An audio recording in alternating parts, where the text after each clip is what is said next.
আসসালামু আলাইকুম আরহামাতুল্লাহ। প্রিয় দর্শক, আমরা প্রতি রাতে জীবনের 1/3 ঘুমিয়ে কাটাই। এই ঘুমের সময়টাকেও ইবাদতে পরিণত করা সম্ভব। শুধু তাই নয়, ঘুমের আগে করা মাত্র 3টি সহজ আমল আপনাকে সারা রাত শয়তান থেকে মুক্ত রাখবে এবং পরের দিন রিজিক নিশ্চিত করবে। কোরআনের ভিত্তি, ঘুম ও আল্লাহর নিদর্শন।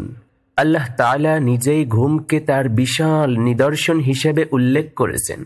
যেমন তিনি বলেছেন, ওয়ামিন আয়াতিহি মানাকুম বিল-লাইলি ওয়ান-নাহার ওয়াবতিগাউকুম মিন ফাদলিহি।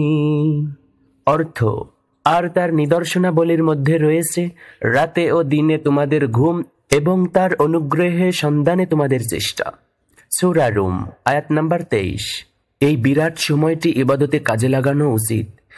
আপনি ঘুমিয়ে থাকব, আর এই নিয়ম কানুন মেনেই যদি ঘুমিয়ে থাকি, তার বিনিময়ে যদি ফেরেশতারা আপনার নেকি লিখতে থাকেন, তাহলে ব্যাপারটি কেমন হয় বলুন তো? অবশ্যই চমৎকার হবে। কেননা আমরা রাতের 1/3 ঘুমিয়ে থাকি, অর্থাৎ লম্বা একটি সময় ঘুমাই। এই লম্বা সময় ধরে যদি আপনার নেকি লিপিবদ্ধ করা হয়, তাহলে কতই না চমৎকার। তাই আমাদের উচিত হবে এই আমলগুলি সম্পন্ন করে ঘুমাতে যাওয়া। আমল নাম্বার 1, প্রথম নাম্বার আমল হলো সবচেয়ে শক্তিশালী, আর তা হলো তাসবিহ ফাতেমি। শোয়ার আগে আপনি পড়ুন সুবহানাল্লাহ সুবহানাল্লাহ সুবহানাল্লাহ, এভাবে 33 বার পাঠ করুন। আলহামদুলিল্লাহ আলহামদুলিল্লাহ আলহামদুলিল্লাহ, এভাবে 33 বার পাঠ করুন। এবং আল্লাহু আকবার আল্লাহু আকবার আল্লাহু আকবার, এটিকে 34 বার পাঠ করুন।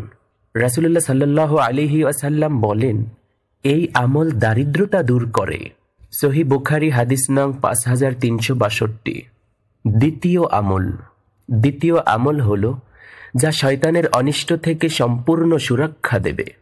শোয়ার আগে আপনি সূরা ইখলাস অর্থাৎ কুল হুয়াল্লাহু আহাদ আল্লাহুস সামাদ লাম ইয়ালিদ ওয়া লাম ইউলাদ ওয়া লাম ইয়াকুল লাহু কুফুয়ান আহাদ এবং সূরা ফালাক কুল আউযু বিরাব্বিল ফালাক মিন শাররি মা খালাক ওয়া মিন শাররি গাসিকিন ইযা ওয়াকাব ওয়া মিন শাররিন নাফাসাতি ফিল উকদ ওয়া মিন শাররি হাসিদিন ইযা হাসাদ ও সূরা নাস, যেমন কুল আউযু বিরাব্বিন নাস মালিকিন নাস ইলাহিন নাস মিন শাররিল ওয়াসওয়াসিল খান্নাস আল্লাযী ইউওয়াসওয়িসু ফি সুদুরিন নাস মিনাল জিন্নাতি ওয়ান নাস। উক্ত সূরাগুলি পাঠ করে হাতে ফু দিয়ে শরীরে মাসহ করুন 3 বার। সারা রাত আপনাকে পূর্ণ সুরক্ষা দেবে শয়তানের অনিষ্ট থেকে। সহিহ বুখারী হাদিস নং 5017। আমল নাম্বার 3, ঘুম থেকে ওঠার দোয়া। তৃতীয় আমল, ঘুম ভাঙার পরই পড়ুন আলহামদুলিল্লাহিল্লাযী আহইয়ানা বা'দা মা আমাতানা ওয়া ইলাইহিন নুশুর। অর্থ, সমস্ত প্রশংসা আল্লাহর জন্য, যিনি আমাদেরকে মৃত্যুর পর জীবন দান করলেন এবং তারই কাছে আমাদের প্রত্যাবর্তন। উপসংহার ও আহ্বান, আপনার পূর্ণ ঘুম হবে ইবাদত এবং আপনার দিন শুরু হবে রিজিক ও বরকত দিয়ে। আল্লাহ তাআলা আমাদের সবাইকে ভালো রাখুন, সুস্থ রাখুন।